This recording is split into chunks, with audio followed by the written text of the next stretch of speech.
Welcome to another episode with enough prep time. I'm just finishing off my response to Terrance. He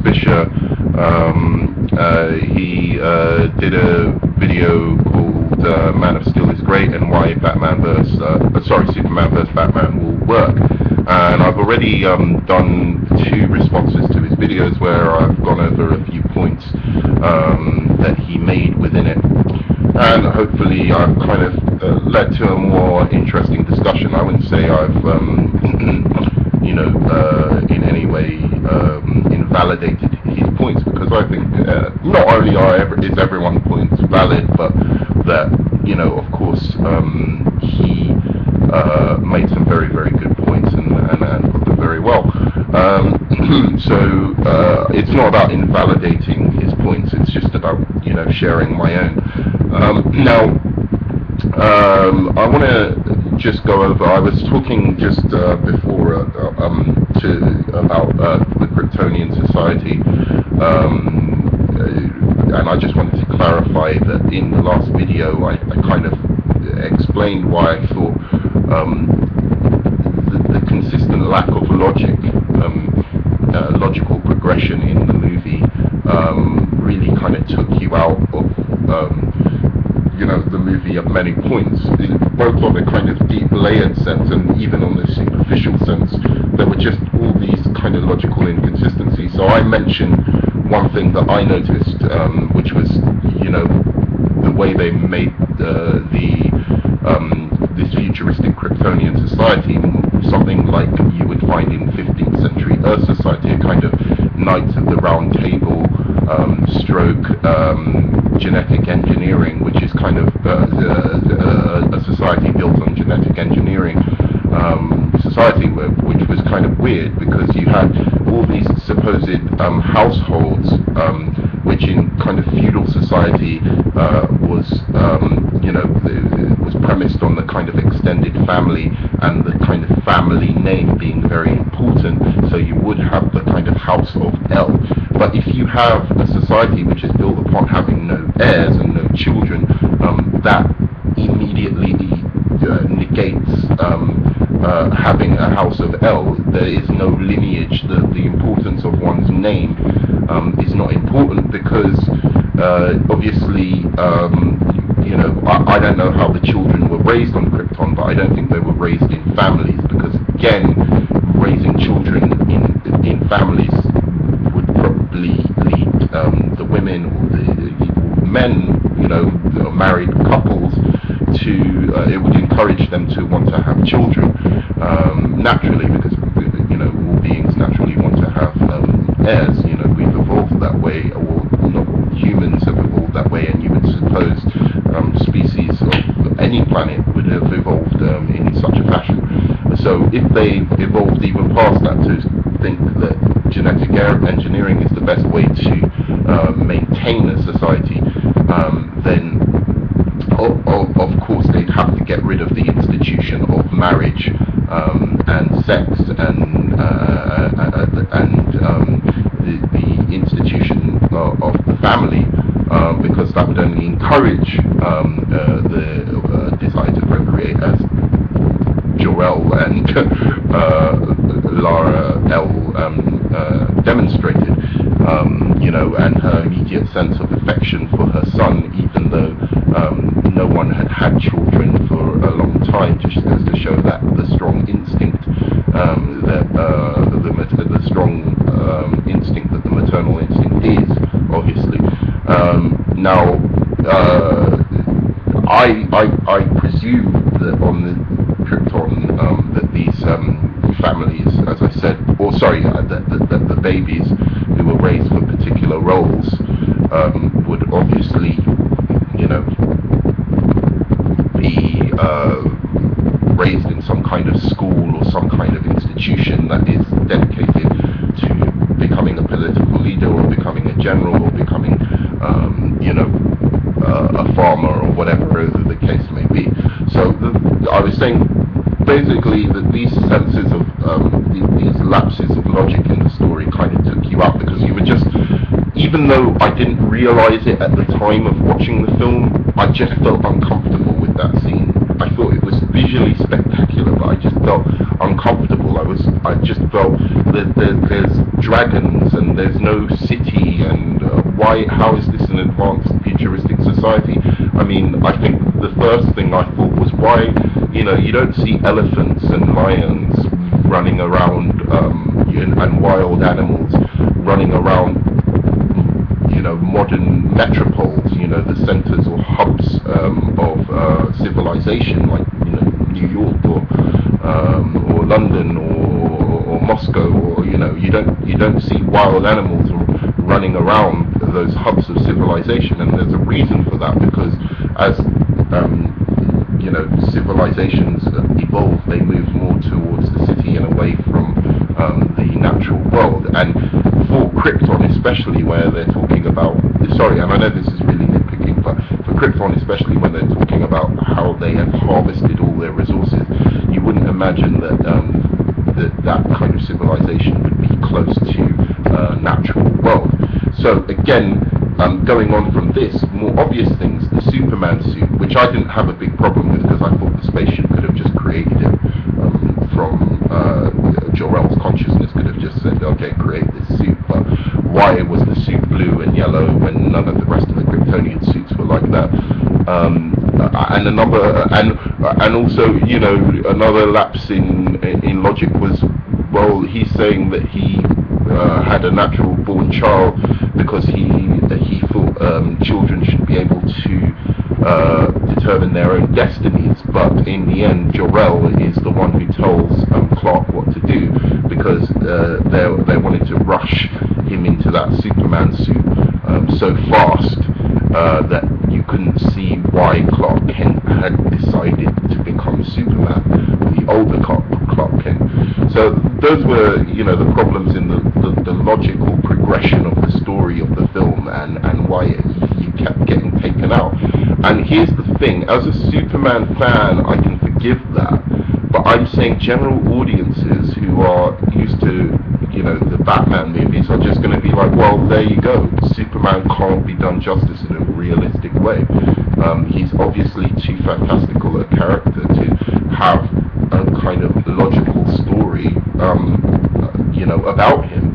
And that's really upsetting to me, that Zack Snyder set that standard for telling Superman stories, in the modern age.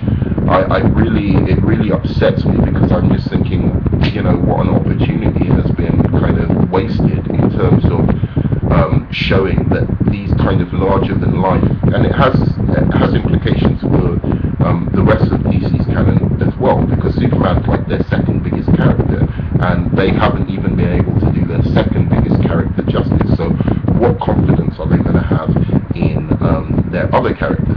And this is specifically why they should, and this is going into his next points, where we talk about introducing Batman into the sequel, and why I think it's such a bad idea.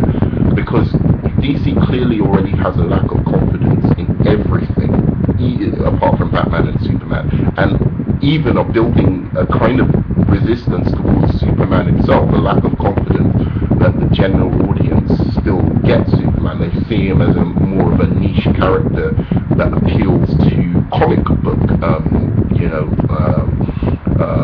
fans, and not somebody who can capture the popular imagination in this particular time of age, capture the zeitgeist in this particular age. And for me, Zack Snyder's Superman movie really didn't do the job of actually establishing a Superman that is, palatable to a general audience. Most people didn't, I'm sorry to say this, a lot of people didn't like this movie, and it didn't get a good word of mouth, like say Batman Begins got a good word of mouth, leading to The Dark Knight being a huge commercial success, which is why I think they're throwing in Batman. That, they had the contingency plan of, if Superman doesn't totally, work, and critics love it, and the general audience love it, then we're just going to throw in Batman because we can't trust any of the rest of the characters to carry their own franchise. Now, the problem with approaching things like that is that what we end up doing is you end up having Batman as this consistent crutch, and Batman hasn't always proven to be a critical success in the cinemas. In terms of the after Burton, what happened to Batman again going into that campy kind of toy commercial, selling realm, and the fact that there hasn't been as successful an animated series of Batman since the great animated series in the 90s just goes to prove that Batman himself has a shelf life.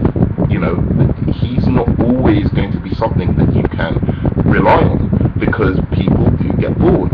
General audiences want to see new things, new stories told. And there's this whole thing going on about how people hate origin stories now, and I don't think they really hate origin stories. What they hate is Superman and Batman's origin story being told and just shoved down their throats 30 million times. And the fact is that if you were to say, oh well, Marvel have loads of origin stories as well, so therefore the general audience does have a bit more range of superheroes. The fact is, the origin stories of the Marvel universe are just not that representative of how good origin stories are in general and how much they can connect with people. The origin stories of apart from Spider-Man, say, where the origin stories are not as the great thing about the DC origin stories is you start from the hero's childhood and there's something that affects them or whatever in their childhood, and then you go to their middle age and so you see the whole journey, the whole spectrum of the journey of the hero, which is very, very different from Marvel characters, and I think is a way that DC's their origin stories are much more could connect much more with a general audience than say the Marvel's ones, and that's why Batman Begins was so brilliant. It's not just because he's Batman, but because the DC characters have much more epic, operatic style origin stories than say Marvel.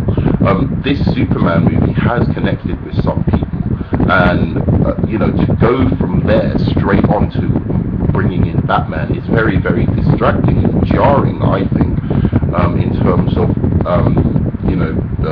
solidifying Superman as somebody comparable who can stand on his own 2 feet, to modern audiences' sensibilities. Now, there was space to correct some of the mistakes, and I think if they hadn't got a good critical response from the second movie, that it would have started pulling in Batman numbers, and also if they had have started concentrating on building up their DC universe, for instance, the Flash or Wonder Woman or something like that, then again you would have had that thing where the great thing about Batman, and why I love the character, is his contrast to other characters, and why I like Superman and why I like Wonder Woman, and also the Flash. Those are my 4 favourite DC. Shazam, but he's not in the Justice League.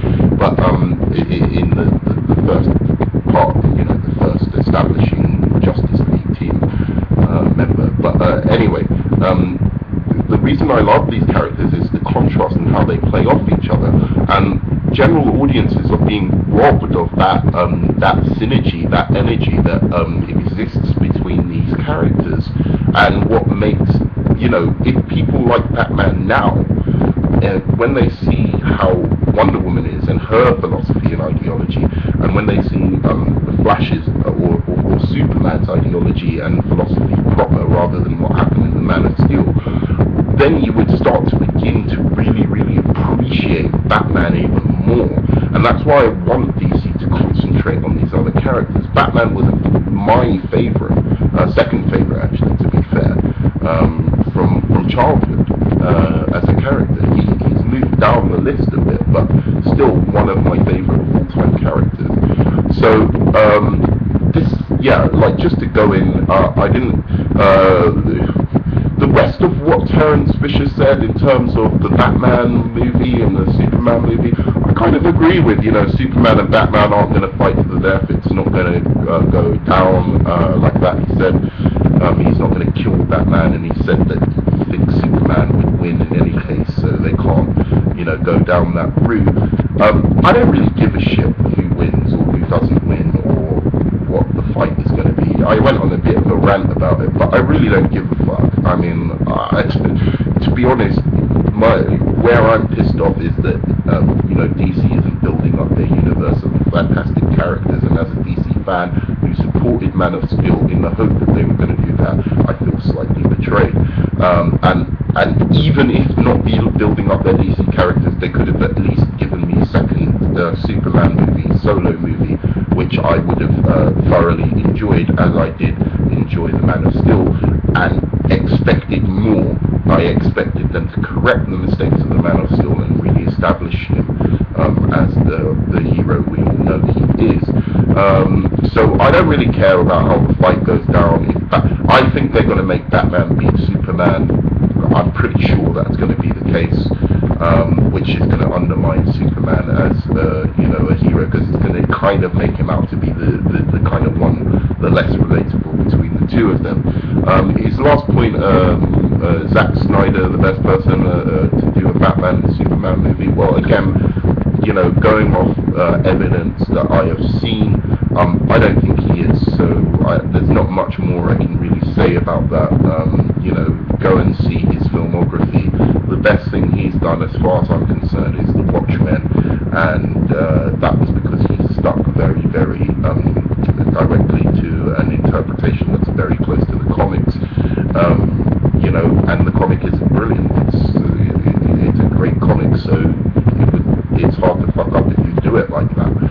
But again, a lot of people didn't even like The Watchmen. I mean, a number of people, there's a huge majority of people who thought it was excessive, and I can see their point of view, like how long it was, and some of the action, and you could see that the elements that I don't like of Snyder coming through in that movie.